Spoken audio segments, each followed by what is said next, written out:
오늘 말씀은 아들의 문제를 가지고 나온 한 아버지의 이야기, 그리고 제자들의 이야기입니다. 예수님께서 베드로와 야고보와 요한을 데리고 이 변화산에 가셨기 때문에 이 나머지 제자들이 산 아래 머물러 있었고, 그 아들의 문제를 가지고 나온 이 아버지는 제자들을 먼저 만나게 됩니다. 예수님이 안 계시니 갈등했겠죠. 예수님께 뭔가 이렇게 받고 싶은데, 기도라도 받고 싶은데 안 계시니 자신은 급하고 제자들에게 먼저 구하게 됩니다. 우리 아들을 좀 살펴달라고. 그래도 제자들이니 뭔가 있지 않을까라는 심정으로 이제 그 제자들에게 부탁을 하게 됩니다. 제자들도 우리에게도 이제 기회가 왔어. 제자들로서 우리가 몇 년 동안 이렇게 예수님과 함께 동행하고 있는데 본대로 하면 되지 않을까라고 하면서 그들은 흉내를 한번 내보도록 했습니다.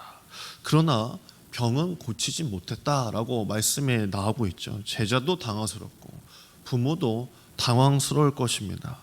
부모는 한참을 기다려 산에서 내려오신 예수님을 만나게 됩니다. 예수님께서는 내가 진짜 언제까지 이걸 보고 참아야 되겠느냐, 너희는 왜 이걸 못하고 앉아있느냐라고 꾸짖기도 하십니다. 그런 예수님께 부모는 다시 한번 요청을 드리고, 역시나 예수님께서는 치유하셨다라는 이야기가 오늘의 주된 내용입니다. 왜 제자들의 기도는 안 되었고 예수님의 기도는 그 아들을 고칠 수 있었을까요?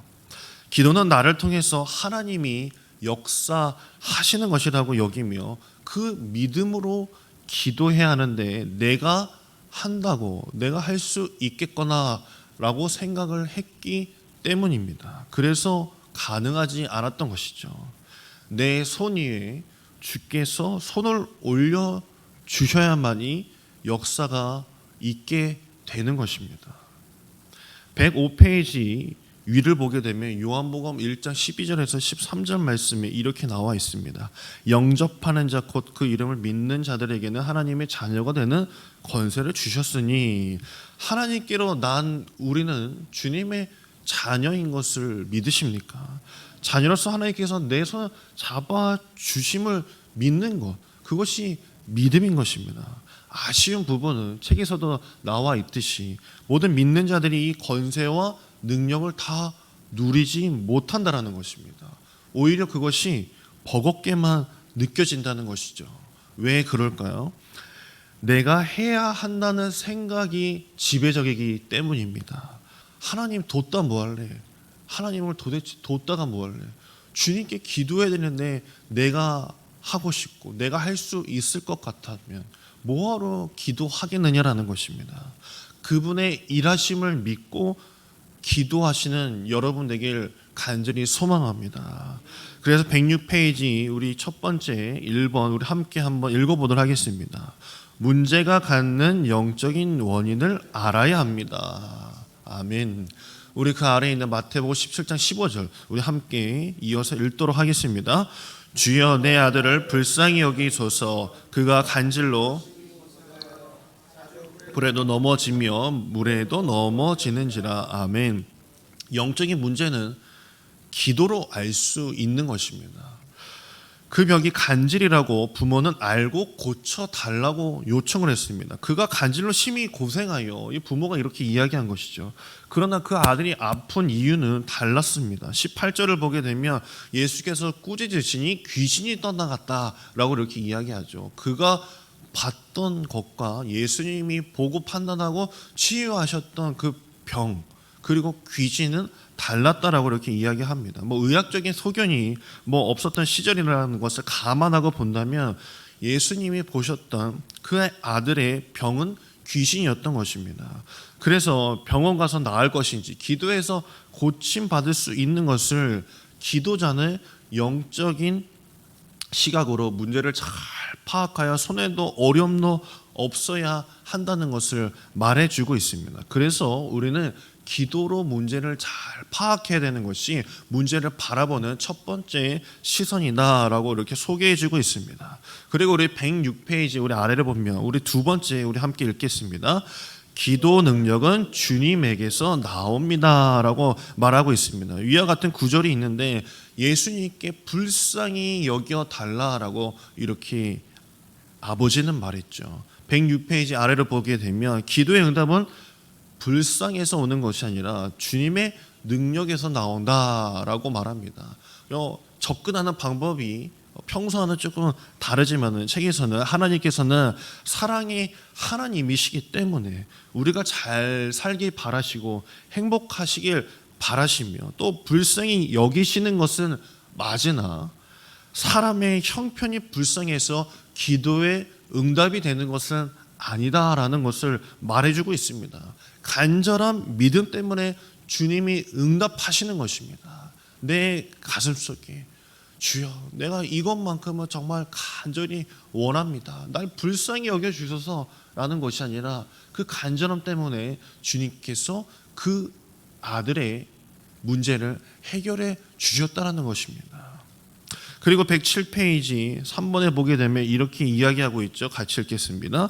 믿음의 능력을 사용하여야 합니다. 18절에 아까 읽었던 것처럼 예수께서 꾸짖으시니 귀신이 나갔다라고 이렇게 이야기하고 있죠. 기도자는 기도의 능력을 믿고 기도해야 하는 것입니다. 악한 영을 꾸짖을 수 있는 힘, 담대함이 필요한 것입니다. 그것이 아주 절대적으로 필요한 것이죠.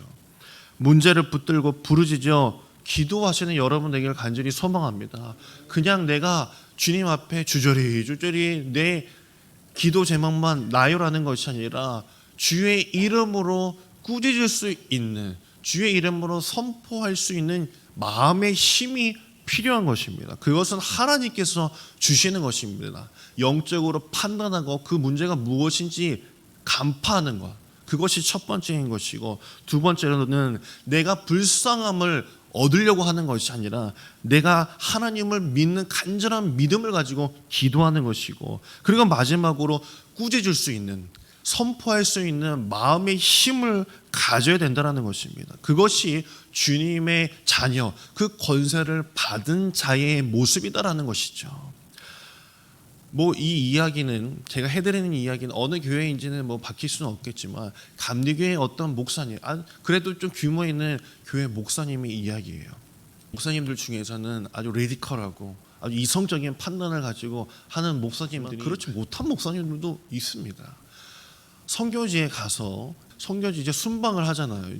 그런데 이제 어느 교회에 갔는데 그 교회에 아픈 이들이 많이 이제 몰려 있었던 것입니다. 그 목사님께서 이제 가셔가지고 이거 기도를 해드려야 되는데 어쩌나 속으로 하고 있던 찰나에 옆에 있던 이 간사님이 이 병자들을 놓고 목사님께서 오셨으니까 기도해 주시면 참 좋겠다고 기도해 달라고 했는데 기도한다고 낫나요? 라는 마음으로 안 될 것 같은데 라는 식으로 이제 거절을 했다라는 거예요. 그러니 그 옆에 있던 간사가 이렇게 이야기했다고 합니다. 목사님, 그냥 손만 대주세요. 손만 대주시면 하나님께서 분명히 역사하실 거예요. 손만 대주세요. 마지못해서, 간사가 옆에서 그렇게 이야기하니 마지못해서 손대고 기도하니 그 병들렸던 자들이 깨끗하게 나았다라는 이야기를 제가 들었습니다. 제가 볼 땐 옆에 있는 간사가 더 믿음이 좋았던 거죠. 믿음은요, 내가 선포할 수 있는 믿음, 꾸짖을 수 있는 선포의 힘이 있었을 때 믿음이 역사로 바뀌는 줄 믿습니다.